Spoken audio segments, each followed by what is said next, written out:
Box like that, but with a Holyfield chin. There ain't a situation that I can't win. Only hot shit coming out my pen. Niggas like that nerd rap, I noticed the trend. Simping on records, man, that ain't hood. But when I point it out, man, that ain't. We have another edition of Random Boxing Notes. And if you're not familiar with my blog, basically this is a video version of that. Usually Random Boxing Notes is just random observations of the recent things that go on in boxing. This time we're going to talk about this past Saturday's great lightweight championship bout between Adrian the Problem Broner and Antonio DeMarco. Fight basically played out the way I predicted it as far as the swag science. I knew DeMarco was going to give it everything he could. I knew he was going to be competitive. I knew he was going to land some heat on Broner. And now it's about it. Broner, like I said, was just too much of everything for DeMarco. No, he just displayed everything. He showed you he has a good chin because DeMarco did land a few good bombs on him. Showed you he had good defense, patience. He knew when to pick it up. He knew when to throw the combinations. He worked the body. Just an overall complete master performance. Just one of the worst one-sided ass whoopings we've seen all year, really. So Broner gets a lot of props in my book for that performance. I would give him an A+ on that.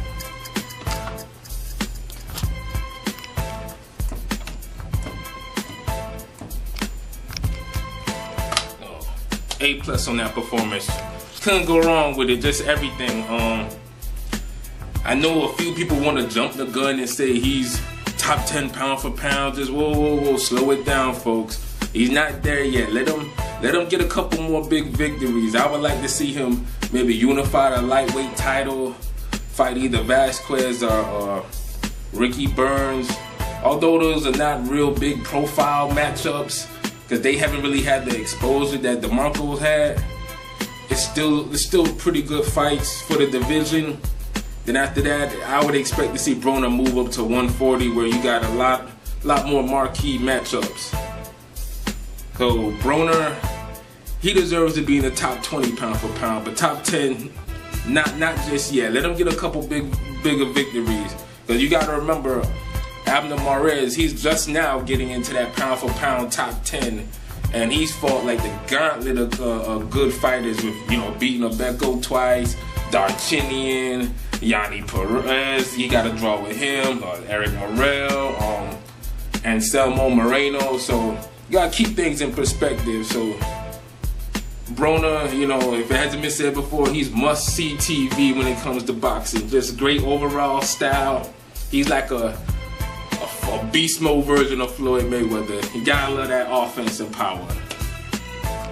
Next up, we have the heavyweight fight between Seth Mitchell and Jonathan Banks. Now, I completely got this one wrong. This was a real good upset.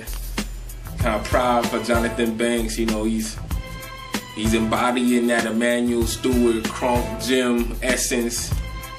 When the first round started off, Banks' whole demeanor, he didn't really look like he wanted to be there. It was just, And he took a few bombs from Seth Mitchell, and you know, the reason why I didn't think he would win this fight, because Jonathan Banks, he's a hot and cold type of fighter, and he's not the most durable guy. And you know, Seth Mitchell, if anything else, you know, dude could punch. So I thought, you know, first couple good bombs, he'll be out. And you know, he proved me wrong, and a lot of other people. He went back to his boxing. He keeps that left hand down real low. I don't really like that. Seth Mitchell couldn't really capitalize on it. So Banks got him. Mitchell, he's tough, but I really didn't think his chin was this bad, because he just seemed to hurt with like every punch. And he caught them all clean. A big mistake that Seth Mitchell does with his defense, he's kind of just too open. Like he kind of just squares up, and he doesn't have his arms firm up. He doesn't move his head. He just kind of just goes down. He just goes down. And the arms, he kind of like creates a window for people to throw punches on him. He's like this. He doesn't really cover up and block his head. Like, you know, he doesn't just cover it up. No bobbing. He gets knocked. He goes down, and that's not gonna cut it. A guy like Jonathan Banks has too much experience to not capitalize on that. I'm surprised no one really tried throwing a lot of uppercuts on Seth Mitchell because he's open for that punch as well. But overall, great performance from Jonathan Banks. Gotta give the man an A for that. You know, he proved a lot of people wrong on that. Mitchell, I still think he could be something. You know, I don't want to write anybody off for just one loss because, you know, a lot of great fighters got one loss and they've come back, you know, they bounced back and did real big things in the sport. But Mitchell, he just got to tighten up a few things. The defense, and I would like somebody to really, you know, improve his set, you know, improve his boxing stance. You know, he's pretty open, you know, for a lot of different punches. So, you know, clean that up. He has power, you know, decent speed. He could still be a force. But yeah, that's about it on that cat. The fight I want to get into that happened this past weekend was the Brian Viloria, you know, aka the Hawaiian Punch, going against Hernan Tyson Marquez. Great fight. Whatever you gotta do, find this fight. Go ahead and watch it. Great fight, man. One of the best fights this year. Good two-way action, bombs. You saw a great display of skill, guts, heart, determination. You know, kudos to both fighters. As far as Brian Viloria, he's really coming to his own as a complete fighter. In this fight, he shows you good defense, good ring generalship. Overall, just great boxing, good counter punching. He's really a complete fighter now. And with Marquez, he was in there. The fight was a little bit one-sided, but he had some great moments. And he did come back and he really made it a fight. This is what you want to see. You want to see the two best guys going at it.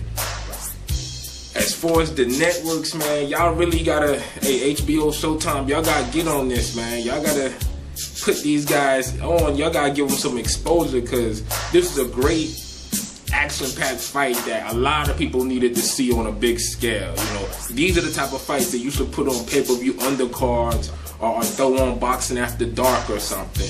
You know, great action-packed fights. People think these little guys, bantamweights and flyweights and strong, no, these guys can fight. They give you everything. Brian Viloria, his performance, I gotta give him an A, man. He took care of business.